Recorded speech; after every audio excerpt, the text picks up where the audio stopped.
Hey everyone, my name is Derrean Tucker. I am a member of the National Federation of the Blind, and today's topic on this podcast that is really brand new is titled Misconceptions of Blindness in the Community. Today, here I have with me, um, go ahead and introduce yourself. Dushawn Dotson. And I'm Cabriel Bruce. Okay, and Yes.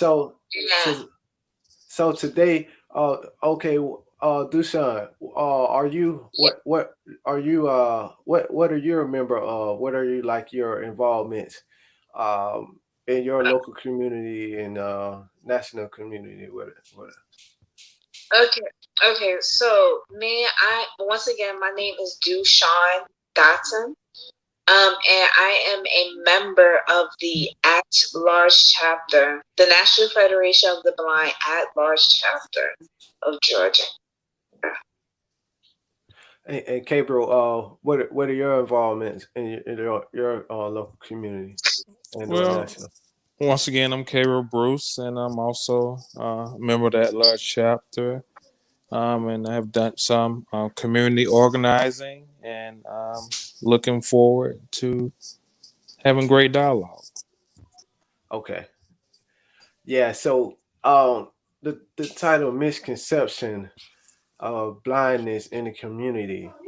Um, Starting with Dushan. Dushan, what does that title bring to your mind when you hear it? The misconceptions of blindness in the community. Well, for me, when I hear the misconception of blindness in the blind community, I automatically the very first thing that comes to my mind is the misunderstanding of blind people and how we because I'm totally blind. But yeah, the very first thing that comes to my mind is is the misunderstanding of people who are blind and how we um about how we operate and of how we operate and govern ourselves, because that is what the National Federation of the Blind of Georgia is all about. As a matter of fact, that's what the National Federation is all about, is governing ourselves. Because the National Federation of the Blind, we we organize ourselves as a government. Right. Yeah, That's right. Hmm. absolutely. All right, Gabriel. When you hear when you hear that title, what comes to your mind? Well, yeah, like the first thing that comes to my mind that people assume that we're not normal. We're not normal people. That we don't have normal lives. We don't have normal feelings. Or don't deal with real life issues, and a lot of Mm. misconceptions come about because we have been portrayed in the media as just helpless, and that blind people always need help. Versus being helped across the street, or something's going to happen to us all the time, or we're going to get hurt, or we're in need, or we're poor, or things to that nature. And Yeah. Right. And that's Or not to true, is it? add on, and to add on to Mr. Gabriel Bruce, another thing that they presume, or they assume rather, is that we don't have, like, that we are incapable of having families and whatnot. And it's for those of us who do have families, because there's situations where we become blind after we have a family, or whatever the case may be, because everyone's situation is different. So then they assume that we are unable to move forward with continuing to take care of our families and whatnot. So yeah, that's another frustrating point that I would like to point out there.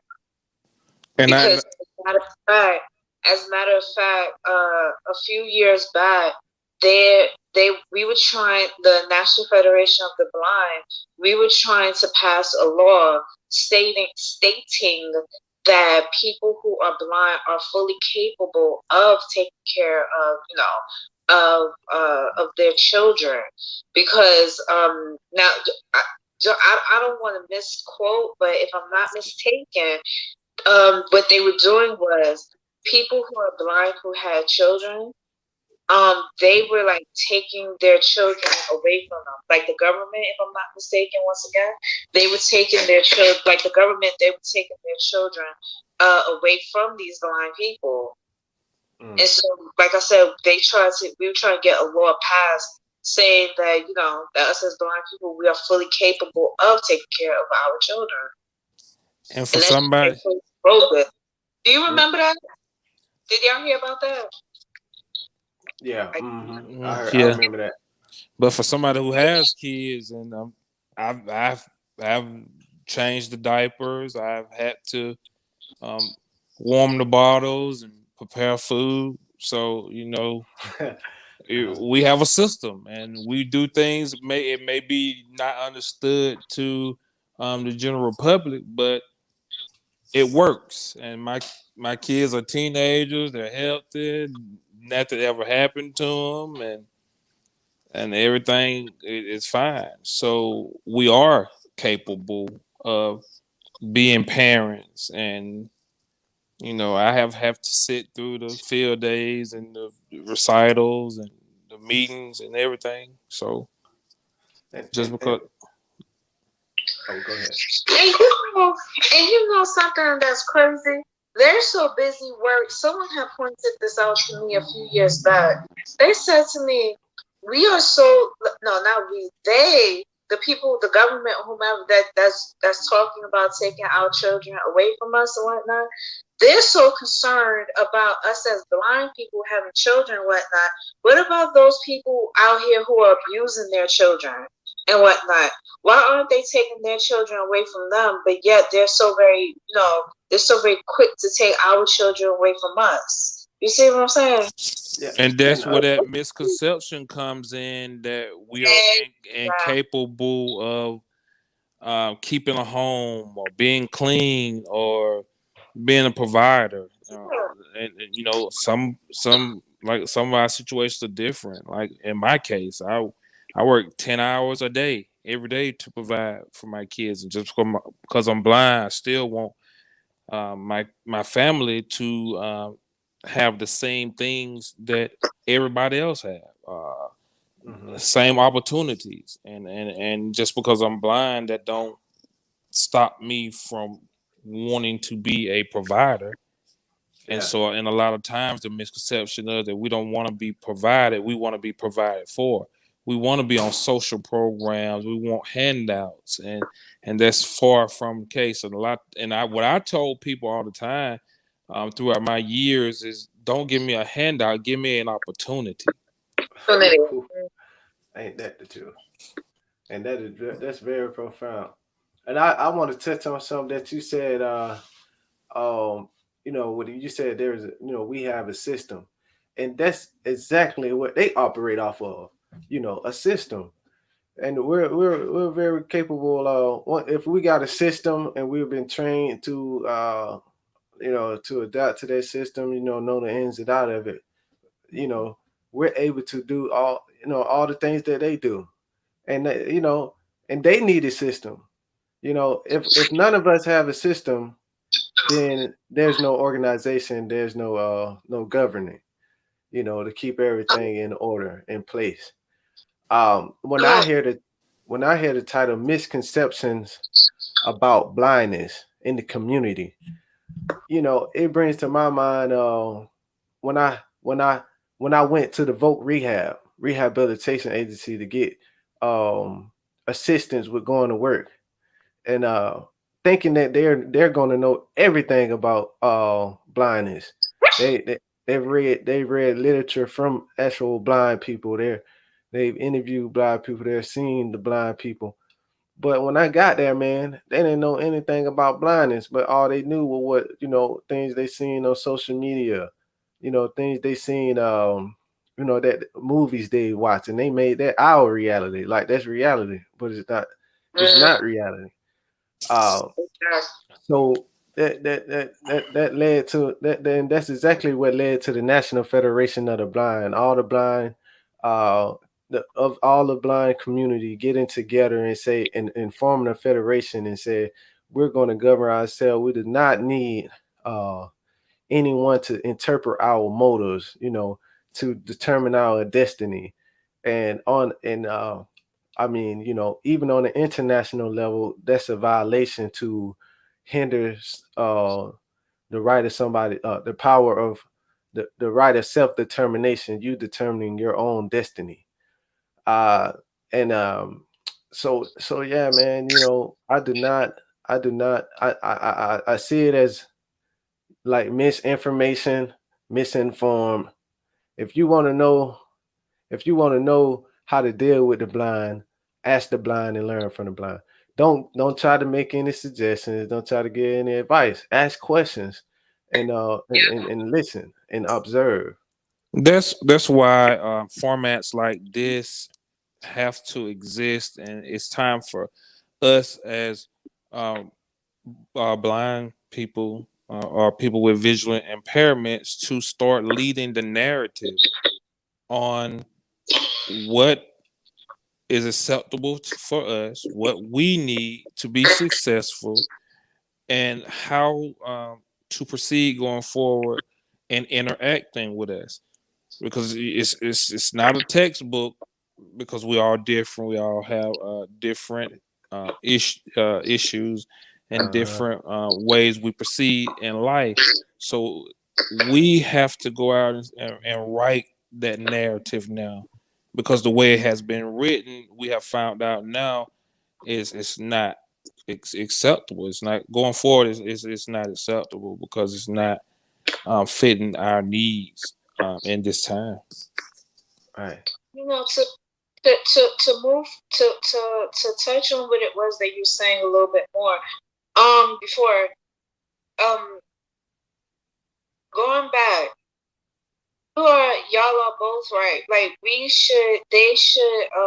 Okay, so a few years back, right? They had this. I guess they were starting this like TV show or movie or something like that, where it was about a blind woman or something. I don't know. Somebody. It came on like UPN 9. I don't know, some TV show, whatever. One of these TVs. I don't know if y'all heard of it, but in any event, it was about some blind person or whatever, and the NFB, I believe it was, they was that they allow the people who were producing the show or movie, they were saying that the producers, that they should allow a person who's blind to play the part. But what they, if I'm not mistaken, I didn't like I didn't stay on top of that article or whatever. But if I'm not mistaken, they were actually going to have a person with sight play that blind person's role, and that was a big thing. Did y'all hear about that? I think I I heard guess something not. like that. Yeah, y'all should look it up. It was a big thing. But going back to what it was that you were saying before that, prior to that, um, we are capable of governing ourselves. It's just that, don't misconstrue. There's some, like, there are certain areas, here and there, that person who's blind, we may need a little bit of assistance on or with. But who doesn't need assistance with something? There are plenty of sighted people out here who need assistance with certain things that they don't know. So that's wrong of them to say that, that blind people, that we are incapable of doing something because we need assistance. Everybody needs assistance from someone else. If they didn't need assistance, then why would the heck would they come up with the word assistance? The word is not assistance. The title is not assistance just for blind people. It's just assistance. Y'all see what I'm saying? Yeah, I like this, I man. went too deep into that. I'm sorry, I went too deep into that. It's just Yeah. that, like, I sit there and I think about these things, like, what in the world? Like, that's absolutely crazy. Like how they, they are downplaying us. So for simple terms and whatnot, they're downplaying us like we are totally incapable of doing things, and Yeah, that that yeah. It's not that we don't. It's not that we don't. We ain't like this. Oh, we don't need nobody. We don't need no one with eyes. I mean, sight. We could do this whole world by ourselves. No, man, I'm not saying that. We do need these. We do need these computers. We do Mhm. need those that program the jaws and the voiceover and things like that. Yeah, we do need assistance. Um, the collaboration in order that we can access the websites and look at be able to edit an application and things like that. We do need that, but we once we get that training, once we get that, we can do it on our own now. That's why accessibility to technology is so needed in our community, and it need to be promoted. And I can just give you an example of my day. I take when I go to work every morning. I prepare, get myself ready. I take public transportation to my job. I gets out. I walks up the steps, and that comes from previous training on how to get up the steps. And I scan my card, and I go in. And if somebody may help me to the break area, or they may not. I know how to get there. But from there, um, I would need assistance to my workstation, and so somebody assist me to my workstation. Once I'm at my workstation, I know what to do, and it's just that 2 minutes. You see what I'm saying? Just 2 minutes of give me assistance to my workstation, and back and on break. So a total about 8 minutes a day. But other than that, I'm capable of performing at a higher level than some of the people that I work with. And if nobody would help with those 8 minutes of assistance, that would deprive 9 hours and 52 minutes of production. Mm. And you know something? Going back to what you were saying about the jaws and whatnot, or that there are people with sight who are using AIs now. Just because we need AIs, we aren't the only ones who need the AIs. There, that's artificial intelligence for those who don't know. So yeah, we need just because we need AIs, that doesn't mean that we are incapable of doing it. Because once again, I want to reiterate this: there are other people out here in the world with sight who need AIs, who use AIs, artificial intelligence. So it's like they're so busy downplaying us and what it is that we need. Like I said, once again, there are other people who need it, who use it rather. They don't necessarily need it, but there are other people who use it. Like everyone uses an AI nowadays, practically. And things like that. I need to get off this call because I'm getting frustrated and angry. This is too much. Yeah. Yeah, but that's why we should um, start educating the people. Like we said, we are blind, we're not deaf. So when you see us out in public and you want to come up and say something to one of us, you don't have to scream. You don't have to yell. We can hear you normally, and we are normal. You can touch us, or you can. We're not gonna break. Hmm. We're not fragile, Yeah. and we're not. You know, we're mentally capable of having a conversation. So Yeah. if we when we're with somebody else, it's coming up talking to the person we're with about us.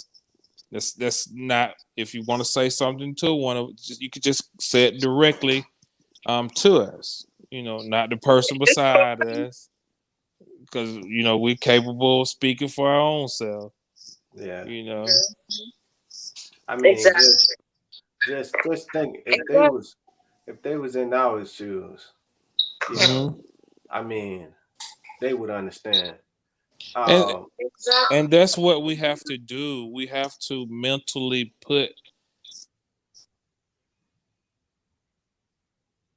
Oh Hello. wait, well, Okay, yeah. So what might have happened? My phone probably died, and we lost Cabriel. Not literally, but you know, you know. But anyway, so yeah, the misconceptions about blindness in the community. We're gonna end it here. We thank y'all for are you coming trying? out, and those that are blind, connect with the blind community. Because Yeah. you might be dealing with this right now, and you have no idea why they're doing what they're doing. Yeah, you amongst the blind community, we can inform you about that, and you can start now being independent and advocating for yourself. The next segment, the next podcast is going to be about uh, pretty much the same thing, but now it's about educating those that are having misunderstandings, and um, uh, okay, educating those that, and then finding a solution to when we're coming in encountering those that have the misconception. How do we conversate with them? How do we deal with that? I'll let Dushan close this out, with her last words. Thank you so much for listening to our podcast. We appreciate it, and we hope that you join us again on the next one. Good night, Yeah. everyone. And my email address is Derrean, DERREANTUCI 931 at gmail.com. You can comment below this video. I will look at this video and analyze everything about the comments and everything else. Uh, and subscribe and share with the blind community and sighted, so we can reduce the misconceptions. All right.